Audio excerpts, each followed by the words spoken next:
Hello guys, welcome back to my blog. आप सभी का फिर से स्वागत है हमारे इस चैनल पे। दोस्तों, आज हम बात करने वाले हैं बेसिकली कुवैत के बारे में कि कुवैत में जो हेल्पर होते हैं उनकी सैलरी कितनी होती है, उनका काम क्या रहता है, कितने घंटे की ड्यूटी रहती है, एवरीथिंग। आज के इस वीडियो में मैं सब कुछ बताऊंगा आपको फुल डिटेल के साथ, तो वीडियो में लास्ट तक बने रहिए। सबसे पहले एक छोटी सी रिक्वेस्ट है गाइस, अगर आप हमारे चैनल पर नए हैं तो चैनल को सब्सक्राइब कर दें और उसका बेल आइकन ज़रूर दबाएं ताकि अगला अपडेट सबसे पहले आपके पास पहुंचे। सो वीडियो को स्टार्ट करते हैं। सो सबसे पहले अगर हम बात करें हेल्पर की दोस्तों, तो हेल्पर में मैं आपको बताना चाहता हूं कि हेल्पर में भी 2 से 3 कैटेगरी होती है।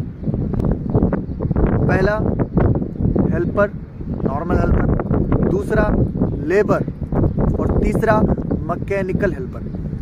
3 कैटेगरी होती है हेल्पर में गल्फ में। इंडिया में भी होती है, लेकिन इंडिया का तो नॉलेज नहीं है, लेकिन इधर के बारे में बता रहा हूँ जो कि मैं अपने साइड पे देखता हूँ सभी को, उसके लिए बता रहा हूँ। तो अभी क्या है ना कि हेल्पर का मतलब होता है कि हेल्पर को किसी के भी साथ डाल सकता है, लाइक वो रंबल में डाल सकता है, सिविल का काम करवा सकता है, मैकेनिकल काम करवा सकता है, सब कुछ ठीक है। दूसरा जो लेबर होता है, लेबर का मतलब कि उससे तो वो कुछ भी करवा सकता है, कुछ भी। वो तो हेल्पर जो होता है वो बाथरूम में नहीं जाएगा, लेकिन लेबर जो होता है वो साफ सफाई से लेके रंबल तक वो कहीं भी काम करवा सकते हैं, उससे कहीं भी उसको भेज सकते हैं, उसको कहते हैं लेबर।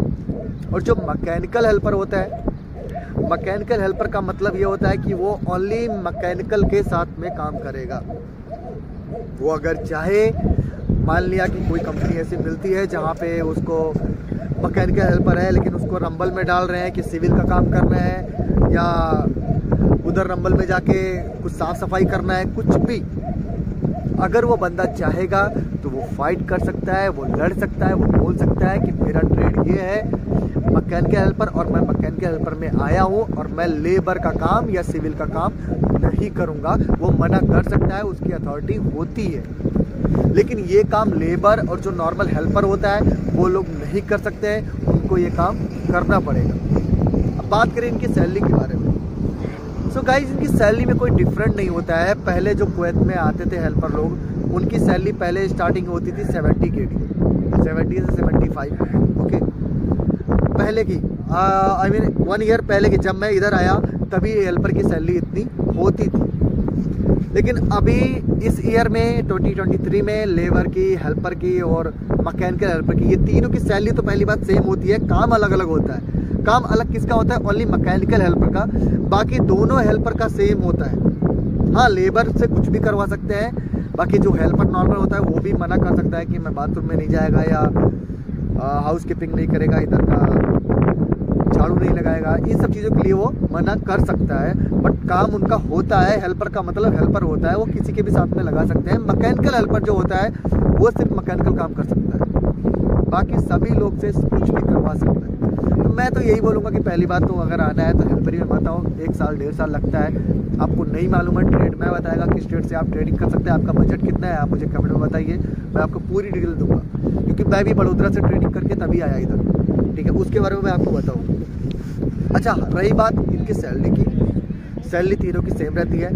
पहले 70 KD थी, 70 से 75, ठीक है। लेकिन अभी हेल्पर की सैलरी कुवैत में 80 से 90 KD तक, 95 KD तक, लास्ट 100 KD तक भी आता है। वो कंपनी अच्छी मिली तो, लेकिन 80 से 90 KD तक, 80 से 90 दिनार तक उनकी सैलरी होती है। 80 से 90 दिनार का मतलब 25,000 के आसपास, 20 से 25,000 रुपया एक हेल्पर की सैलरी रहती है कुवैत में। लेकिन मैं आप लोग को अगेन ये कह रहा हूँ दोस्तों कि हेल्पर में मत आना। अगर आपको आना है किसी ट्रेड में आओ, आप किसी ट्रेड से नहीं है, आप उसका एक्सपीरियंस लो, काम सीखो। Fitter, main light fitter, electrician, electrical, mechanical, किसी भी लाइन से आओ, लेकिन किसी लाइन से आओ, किसी ट्रेड से आओ, नॉर्मली ऐसे ही मत आओ। क्योंकि हेल्पर की लाइफ कोई लाइफ नहीं होती है। कोई भी कहीं भी लगा देगा, कुछ भी काम बोलेगा, आपको बुरा लगेगा, आप परेशान होगे, मुझे घर जाना है, मुझे नहीं करना है, मुझे नहीं मज़ा आ रहा है, मुझे अच्छा नहीं लग रहा है, आप कुछ भी बोल सकते हो।